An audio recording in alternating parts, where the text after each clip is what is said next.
Assalamualaikum warahmatullahi wabarakatuh. Perkenalkan, nama saya Nabila Hidayatunisa dari jurusan Tarjamah UIN Syarif Hidayatullah Jakarta.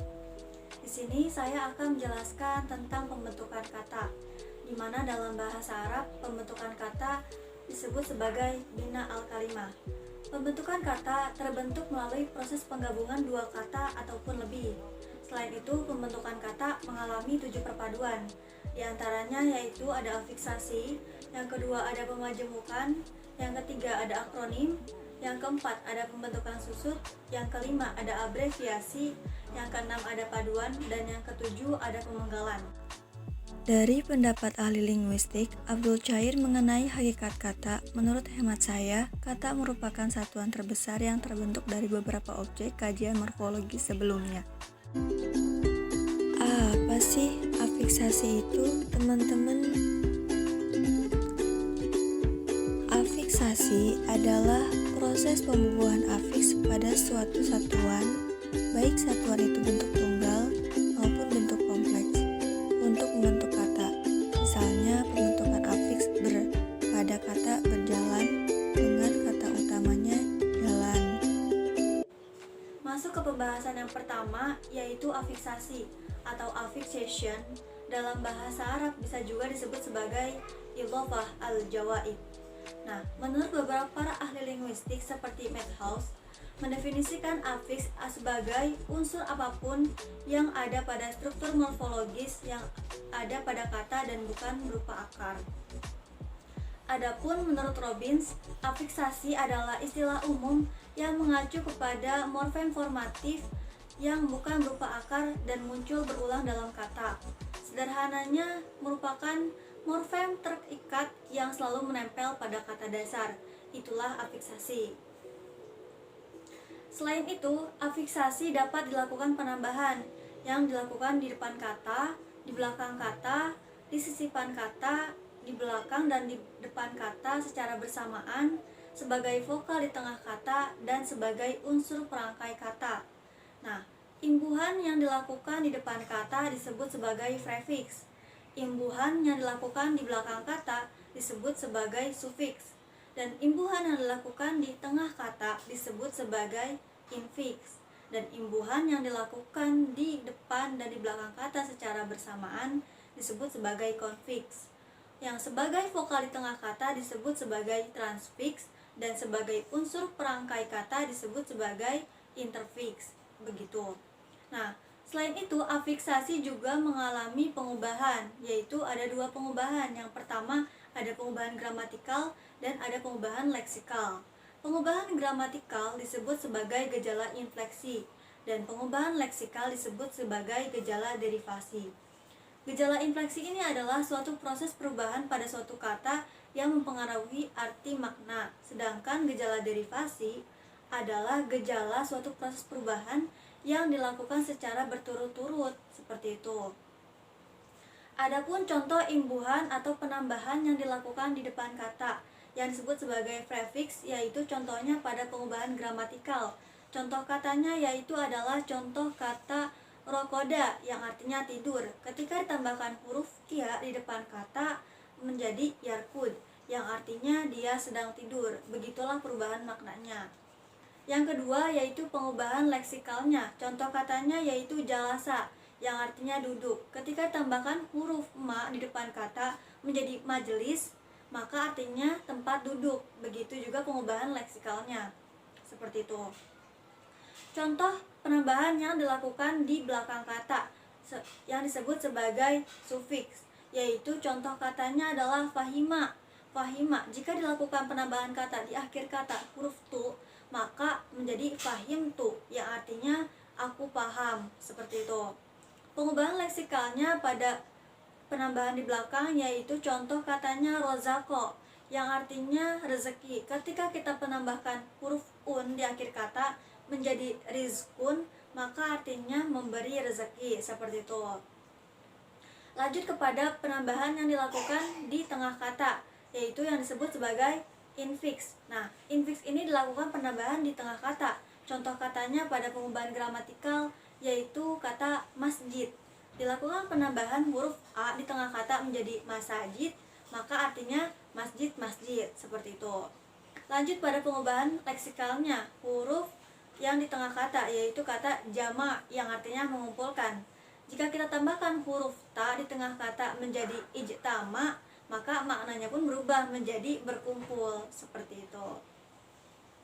Penambahan yang dilakukan di depan dan di belakang kata secara bersamaan, contoh pada pengubahan gramatikalnya yaitu huruf lamasa yang artinya menyentuh. Ketika kita tambahkan huruf kia dan huruf u secara bersamaan, maka artinya berubah menjadi jalmasu yang artinya ia laki-laki menyentuh, seperti itu. Contoh pengubahan leksikalnya, huruf kasaro yang artinya pecah. Ketika kita tambahkan huruf in dan huruf a di depan kata dan di belakang katanya secara bersamaan, maka berubahlah menjadi in kasaro dan maknanya pun berubah menjadi yang pecah, gitu. Lanjut kepada transfix, yaitu vokal di tengah kata. Contoh katanya adalah dasaro yang artinya belajar. Ketika kita tambahkan huruf a di tengahnya menjadi darosa yang artinya, maka maknanya pun berubah, ia laki-laki belajar, seperti itu. Kata pengubahan leksikalnya itu huruf taroka, meninggalkan. Ketika kita tambahkan huruf a dan huruf i di tengah katanya menjadi tarik yang artinya yang meninggalkan. Dan yang terakhir yaitu ada sebagai perangkai unsur kata, seperti contoh kata bir. Kita tambahkan unsur perangkainya huruf ul menjadi birrul walidaini, maka maknanya pun berubah menjadi bakti anak kepada kedua orang tua, seperti itu. Lanjut kepada pembahasan yang kedua, yaitu pemajemukan atau compounds. Dalam bahasa Arab juga bisa disebut sebagai murokab. Nah, menurut Matheus, compound adalah kata yang dibentuk dari dua kata atau lebih yang membentuknya. Adapun menurut Fromkin dan Roth adalah kata baru yang dibuat dengan menggabungkan beberapa kata secara bersamaan. Dan compounding sendiri oleh para ahli bahasa Indonesia disepakati sebagai pemajemukan, seperti itu. Nah, dengan kata lain, kata ini adalah kata baru yang digabungkan dari beberapa kata, gitu, dengan maknanya tersendiri. Seperti contoh, kata bar artinya darat dan ma artinya air. Ketika kedua kata ini digabungkan menjadi satu, artinya barmai, maka artinya pun berbeda menjadi amfibi, seperti itu. Contoh yang kedua yaitu roksun, kepala, dan mal artinya harta. Ketika disatukan menjadi satu, akhirnya roksu mal yang artinya modal, seperti itu. Pada bagian ini juga tidak lepas dari pembahasan tentang kata yang mirip leksem, yang bisa juga disebut sebagai leksoid, seperti itu. Contoh katanya, qobla, sebelum. Ketika tambahkan qobla al-zawaiz, maka sebelum menikah, gitu. Contoh yang kedua yaitu baina. Baina artinya di antara. Ketika tambahkan baina al-nas, maka maknanya pun berubah menjadi di antara manusia, seperti itu. Lanjut kepada pembahasan yang ketiga, yaitu ada akronim atau acronyms. Dalam bahasa Arab bisa disebut sebagai kalimah awailiyah, yang mana menurut Frida Laksana, akronim adalah kependekan yang berupa gabungan huruf atau suku kata atau bagian lain yang ditulis dan dilafalkan sesuai dengan kaidah fonotaktik bahasa. Apa sih kaidah fonotaktik bahasa itu? Kaidah fonotaktik bahasa adalah kaidah yang mengatur deretan fonem yang mana terdapat dalam suatu bahasa dan mana yang tidak terdapat dalam suatu bahasa. Seperti itu. Contohnya adalah kata basmalah. Di dalam basmalah terdapat kata-kata yang mengandungnya, seperti contoh kata bismi, Allah, ar-Rahman, dan ar-Rahim. Contoh yang kedua yaitu ada hamdalah. Hamdalah di dalamnya ada kata al, hamdu, li, dan Allah, seperti itu. Dan contoh yang terakhir yaitu ada hauqalah, yang di dalamnya ada kata la, haula, wa, la, quwata, illa, bi, Allah. Selanjutnya pembahasan yang keempat yaitu pembentukan susut. Pembentukan susut adalah back formation atau dalam bahasa Arab juga bisa disebut sebagai nahti irtijai. Menurut Fromkin dan Rothman, pembentukan susut adalah suatu kata baru yang masuk ke dalam suatu bahasa lantaran dalam analisis morfologisnya. Nah, singkatnya adalah kesalahpahaman yang terjadi dalam memahami suatu kata yang seharusnya menjadi bagian derivasi kata yang lain.